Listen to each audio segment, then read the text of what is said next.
মানবে বলে হ্যাঁ মানবো। মুসা নবী আল্লাহর কাছে হাত তুলে, আল্লাহ এই লোকটা অনেক সোনার মালিক হতে চাই, তোর ব্যবস্থা করে দাও। আল্লাহ বললেন মুসা পাহাড়ের কাছে যাও। কি পাহাড়? তুর পাহাড়। বলেন না কি পাহাড়? তুর পাহাড়ের কাছে গাছের নিচে দাঁড়ায় থেকে দোয়া করলেন। আল্লাহ বললেন তোমার দোয়া তো একটাও আমি তোমার অপূর্ণ রাখিনি, এটাও পূরণ করে দিলাম।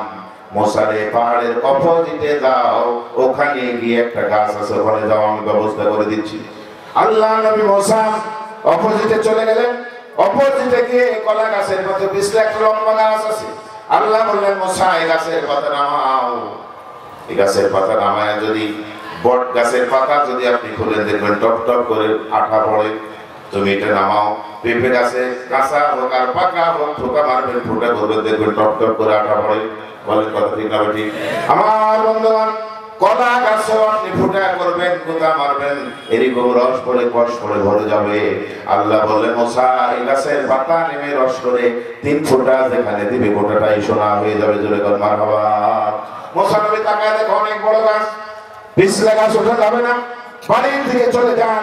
হাঁটতে শুরু করেছেন। আল্লাহ বললেন মুসা কোথায় যাও? বলে বাড়িতে যাই লগি আনতে। লগি বুঝেন আপনারা? লগি এনে পাতা নামাবো। আল্লাহ বললেন যাওয়ার দরকার নাই, তোমার হাতে থেকে বলে লাঠি। আল্লাহ এই ছোট লাঠি দিয়া তোর হাতে পাবো না। আল্লাহ শিকারের মুসা লাঠিটা হাতে নিয়া আল্লাহু আকবার বলে একটু সাড়া দাও, দেখো বড় হয়ে যাবে। জোরে কর মারহাবা।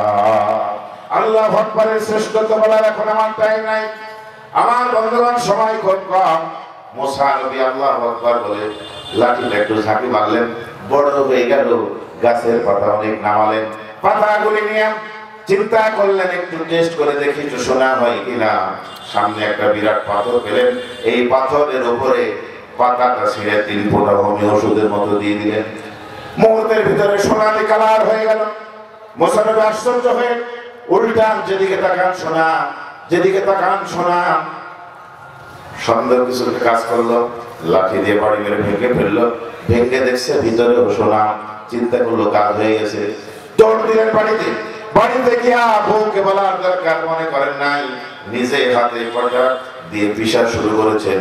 ভাইরা আমার দেখবেন খেয়াল করে, যত বড়ই সাহেব হন আর অফিসার হন, বউয়ের একটু ঝাড়ি খেতেই হয়। কথা বলেন ঠিক না ঠিক? মুসা নবীকে তার বউ এসে বলছে মুসা কি করো? জীবনে তো শিল ফাটায় হাত দাও, এখন কি করছো? আমাকে না বলেন।